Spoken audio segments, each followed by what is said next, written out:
আজ আপনাদেরকে শোনাবো এক অসাধারণ গল্প। ভারতের রাজধানী দিল্লির জন্মান্ধ তরুণ প্রণব লালের অন্ধত্বের বাধা পেরিয়ে সফল ফটোগ্রাফার হওয়ার গল্প।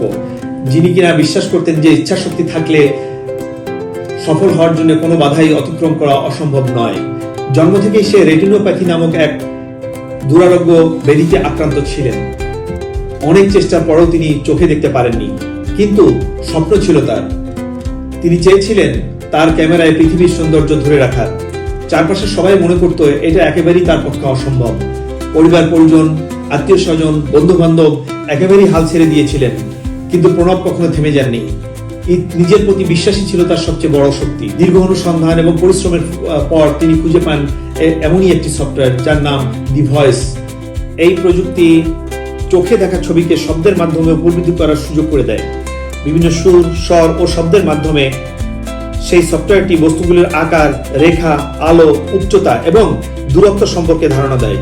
সহজ করে বললে, প্রণব লাল চোখে না দেখে শব্দ শুনেই পুরো দৃশ্য কল্পনা করতে পারেন এবং সেই অনুযায়ী অত্যন্ত নিখুঁতভাবে বস্তুর বা প্রকৃতির ছবি তুলতে পারেন। তবে এই প্রযুক্তি শেখা একদিনের কাজ ছিল না, বহু বছর ধরে তিনি চেষ্টা করেছেন। প্রথমে ঘরের দরজা, ঘরের দেয়াল, আশেপাশের মানুষের ছবি তুলতে তুলতে তিনি এই দক্ষতা অর্জন করেন। ধীরে ধীরে তিনি শিখে ফেলেন আলো, ফ্রেমিং এবং দৃষ্টিকোণ, যা কিনা একজন গুণী ফটোগ্রাফারের প্রয়োজনীয় সকল দক্ষতা। আজ প্রণব লাল শুধু একজন সফল সাইবার নিরাপত্তা বিশেষজ্ঞই নয়, তিনি একজন সফল ফটোগ্রাফার। ফ্রান্সের আইফেল টাওয়ার, নিউ ইয়র্কের টাইম স্কোয়ার, লন্ডনের টাওয়ার ব্রিজ এবং আইসল্যান্ডের মেরু প্রভার সহ অনেক সুন্দর এবং অনেক বিখ্যাত স্থানের ছবি তিনি তুলেছেন।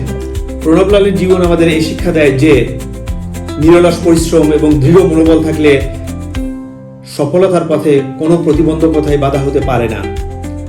স্বপ্ন থাকলে সবই সম্ভব। তাই স্বপ্ন দেখুন, স্বপ্নের পিছনে ছুটুন এবং জীবনের চলার পথে এগিয়ে যান। ধন্যবাদ। আবার দেখা হবে পরবর্তী কোনো এপিসোডে।